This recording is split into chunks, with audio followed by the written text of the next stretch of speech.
What happens chemically to our bodies when we get drunk? Even if there are alcohols of different types, when we talk about the one present in the drinks, we are referring to only one type of alcohol. Ethyl, or more simply ethanol. This is the only one that is edible. In fact, that's what you find inside cocktails on Saturday night. The habit of drinking something on the weekend is not recent. It is estimated that prehistoric populations did use alcoholic beverages from fruit. The Egyptians also produced wine and beer. They loved so much these drinks to celebrate every year the Feast of Drunkenness in honor of the goddess Hathor. Let's see in the specifics how it works.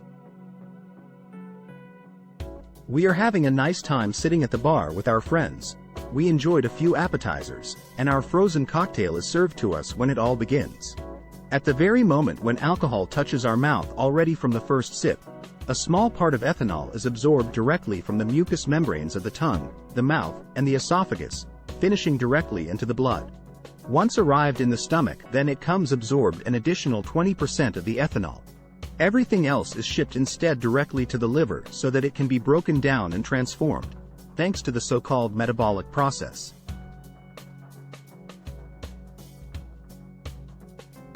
Here, in fact, a team of enzymes that are proteins capable of speeding up chemical reactions. They are in charge of transforming ethanol into acetaldehyde. This substance, in addition to being very harmful to our organisms, is also the cause of dreaded symptoms of hangover. Acetaldehyde being highly noxious, a new team of enzymes immediately goes in rescue to turn it into a new chemical substance called acetate. But the problem arises when we get up too much the elbow, because the amount of acetaldehyde that is formed is this large that the liver is no longer capable to metabolize all, and most of it then is released again in the blood. For example, if I drink a glass of wine, it contains on average 12 grams of ethanol. I would put about an hour and a half to metabolize it all. If instead I increased the doses and drank 10 glasses of wine, to dispose of 120 grams of ethanol would take me more than 10 hours. But my liver would not be able to work all this time effectively, and that's how it starts. Some alcohol would go back into circulation in the blood. This leads us to a state of intoxication. The first effect that we perceive is the vasodilatation. It simply means that the vases blood, then the veins, the arteries, and the capillaries dilate. Increasing the blood flow causes the leak of heat that gives us the typical sensation of warmth due to drunkenness. But so, it is true that alcohol warms us up? Absolutely not. Indeed, it is certainly true that gives us a feeling of warmth, but this same heat loss inevitably also involves a drop in our temperature. In extreme cases of hypothermia, it could be very dangerous. Also, ethanol production decreases vasopressin, which is a tasked hormone to help the kidneys regulate the amount of fluid in the body. He basically understands when we must go to the bathroom and when we don't have to go, decreasing the vasopressin. The kidneys then can no longer absorb water, so all liquids, even the good ones, are excreted in the urine.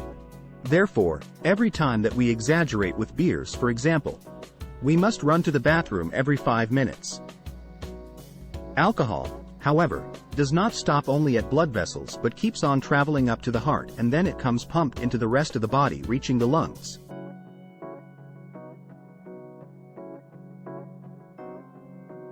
Here it's partly expelled through the breath, causing that typical heavy breath of heavy drinking.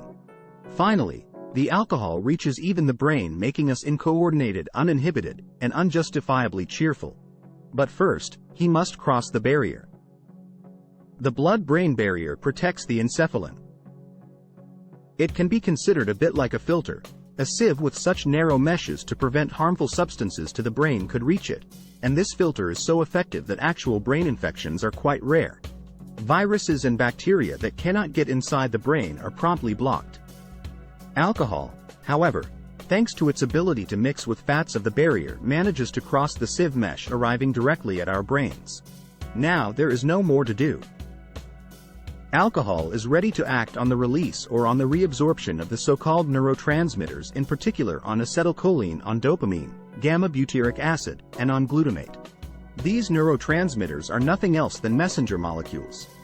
They are used to send information between the various neurons of the brain, thus regulating the flow of our thoughts accordingly. In the moment in which alcohol acts on these neurotransmitters, The flow of information, then our thoughts slow down and only stronger impulses are taken into consideration. So you perceive less, the tension drops, we feel more euphoric, and even the memory worsens. The next day it might happen not to remember so much of what happened.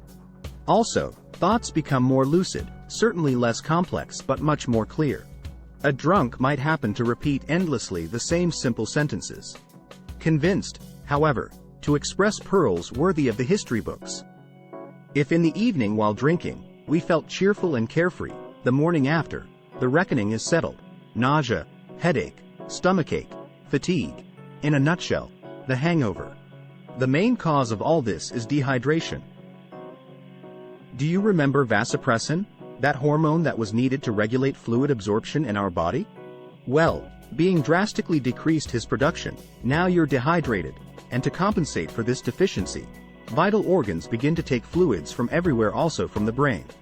In fact, cerebral tissues shrink and the fluids that divide the brain from the brain case decrease, causing the unbearable headache typical of hangovers of the day after. But those are not the only negative effects of alcohol on our body. Indeed, they are just the long-term ones, the most worrying. Overconsumption of alcohol can cause numerous liver diseases, diabetes, stroke, and gastrovascular disorders, and can lead even to neuronal apoptosis, the death of neurons. In short, the spirits accompany mankind for millennia and have witnessed multiple meals important of history. There were also during the Last Supper of Jesus. Alcoholic drinks surely are part of our history, and if drunk in small doses can convivially accompany our meals. However, we would like to renew once again the invitation not to exaggerate, obviously have drink responsibly.